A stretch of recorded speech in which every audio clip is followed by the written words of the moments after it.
Day 13 of Doomsday Cult Mom, Lori Vallow's trial. Day 13 had a lot of people on the stand, so I'll try and get through it in one clip here. But basically it started with Sergeant Nathan Moffat. He was the fellow that had shown up and responded to the call once Charles, Lori's fourth husband, had been murdered by Alex.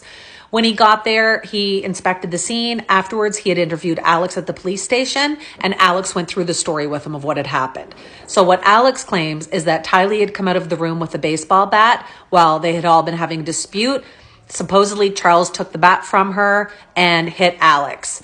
Alex, in turn, went to his room, got his gun, came back, told Charles to put the bat down. Charles refused, and Alex claims that he came at him and he ended up shooting him twice. Sergeant Moffat did witness a laceration on the back of Alex's head, but he did say that it was not consistent with what would normally be a laceration caused by an athletic man when he hit you on the back of the head with a baseball bat. He also said that one of the bullets that was found under Charles's body was consistent with Charles having been laid flat on the ground when he was shot.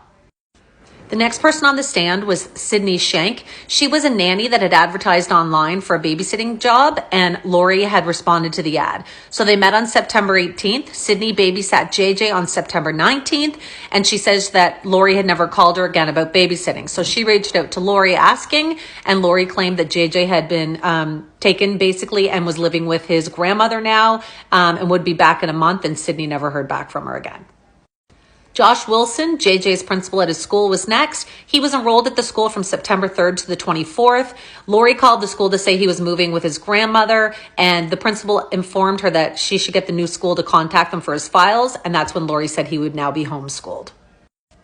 Wynn Hill was next. She's the dean of students at BYU, Indiana. She got up and basically said Tylee was never registered and didn't even apply. David Warwick was on the stand next, and that's Melanie Gibbs' husband. He actually said he and Melanie had a long-distance marriage and that things were not very good right now. They were taking a break, apparently, because Melanie needed some time. The other thing he shared was an interesting conversation with Chad. He says that he asked Chad how Tammy was. They were still married at this time, and Chad responded with, she's a good wife, but her time's coming to an end. Then he shared that he was going to be with Lori to do God's work, and then he told him an odd story. Chad claimed that he had a dream 3 years earlier that Tammy was going to die before Chad was 50 years old.